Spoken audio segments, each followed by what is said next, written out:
Allons-y pour la création d'une coque de smartphone. Donc on va créer un corps, une esquisse. On sélectionne le plan XY par exemple. On a donc une vue de haut ici de notre... On va commencer par prendre les mesures de notre téléphone, puis les reporter sur un rectangle comme ça. Par exemple, admettons un téléphone de 150 mm de hauteur par 80 mm de largeur. On va ensuite faire les arrondis sur les bords. Pour ça, on va utiliser l'outil congé ici de l'esquisse en appuyant sur les points. Ici, on ne pourra pas parce que c'est le point d'ancrage, donc il faut sélectionner les deux bords. On va donner le rayon de courbure de notre congé, donc est à mesurer. Par exemple, ici, on va mettre un rayon de 10. Et pour aller plus vite, on va faire des contraintes d'égalité entre chacun de ces angles. Voilà. Notre esquisse est complètement contrainte, on peut la fermer et puis faire une protrusion, admettons, de 15 mm d'épais pour notre... On va maintenant les vider, pour ça on va cliquer sur la face avant, créer une esquisse, et puis nous allons récupérer tout le tour ici. Donc pour ça, on va utiliser l'outil copie carbone qui est ici, et on va sélectionner notre premier sketch. Voilà notre copie carbone effectuée. Celle-ci va nous servir à rien puisqu'on va la décaler. Donc en fait, elle va nous servir comme géométrie de référence de construction. Donc on va la passer en géométrie de construction en appuyant sur les touches G suivi de la touche N. On la resélectionne ici et on va la décaler cette fois-ci vers l'intérieur, donc de moins 1 mm par exemple, si on veut faire une coque, de 1 mm d'épais. On termine la tâche et on peut faire l'évidement. 14 mm de profondeur pour laisser 1 mm au fond, comme sur les côtés. On a notre base de coque de téléphone, on va maintenant laisser un passage pour l'objectif de l'appareil photo. On crée donc notre cercle ici. Alors ça peut être une forme ovale, rectangulaire, à vous de voir en fonction de votre téléphone. On met la dimension. On va ici le bloquer par rapport à cette cotation-là, par exemple, admettons 20 ici. Puis ici, par exemple, de 125 mm. On ferme ici et on va pouvoir faire la cavité. Voilà, donc soit traverser tout, soit la dimension de la coque, voilà, à vous de voir. Donc on procédera de la même manière pour faire par exemple un bouton de volume ici, ou ici pour faire un passage pour le son, le micro, ce genre de choses.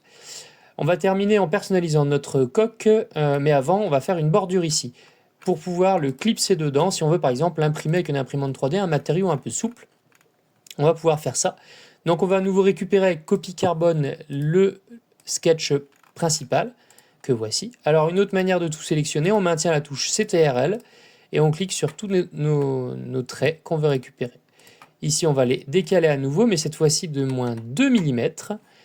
On termine ici notre esquisse et on va pouvoir créer une protrusion ici sur l'extérieur, peut-être 1 mm, hein, c'est à vous de voir avec des essais. On voit ici qu'on a créé donc notre bordure, ce qui va nous permettre de clipser le téléphone. On va terminer en faisant ici un texte de personnalisation, par exemple un prénom, un dessin. Donc ici on va faire un texte avec l'outil Draft. Une fois que l'outil Draft est sélectionné, alors la grille, il faut bien vérifier qu'elle est sur le plan qu'on veut écrire. Pour ça, on clique sur le plan ici et on clique là sur personnaliser. Donc là, je vais le remettre là. Voilà. Je me remets en haut. Je vais créer ici avec l'outil forme à partir d'un texte, mon texte ici, et récupérer celui qu'on veut, donc par exemple celui-ci. On va ici mettre notre texte, donc par exemple, moi je vais marquer texte simplement, la taille ici de notre texte, par exemple 25. Je clique sur OK, et j'ai normalement mon texte qui va apparaître. Alors là, on voit qu'il est apparu sur le côté. Donc pour le décaler, hop, on clique sur cet outil, on sélectionne et on vient le positionner là où ça nous intéresse. Donc l'avantage de faire ça, c'est qu'on peut le repositionner plusieurs fois. Alors là, vous voyez, j'ai cliqué sur l'arrière et du coup, c'est ma forme de fond que j'ai essayé de décaler. Donc il faut bien que ce soit ça qu'on essaie de décaler. Là, voilà. Hop, je veux la remettre par exemple un peu plus au centre. Admettons que je veux qu'elle soit dans l'autre sens. Je prends ma forme, j'utilise l'outil pivot, je fais ça, je clique dans ce sens-là et je fais un pivot comme ça, d'accord. Je peux maintenir la touche Shift, ce qui me permet de faire des angles avec des cotes plus classiques, par exemple 90 degrés ou ce genre de choses.